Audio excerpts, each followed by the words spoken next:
আসসালামু আলাইকুম ভিউয়ার্স। তো এখন আমরা আসলাম স্মৃতিসৌধে। এটা আমাদের গাইবান্ধা জেলার গোবিন্দগঞ্জ থানায় বালুয়া কাটাখালী ব্রিজের এখানে অবস্থিত স্মৃতিসৌধ দেখতে পাচ্ছেন আপনারা।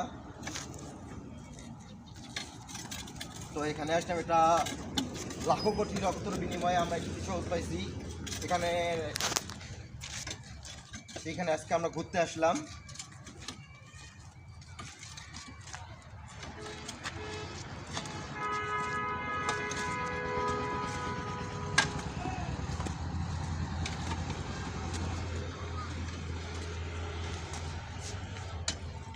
এটাই সেই স্মৃতিসৌধ দেখতে পাচ্ছেন আপনারা।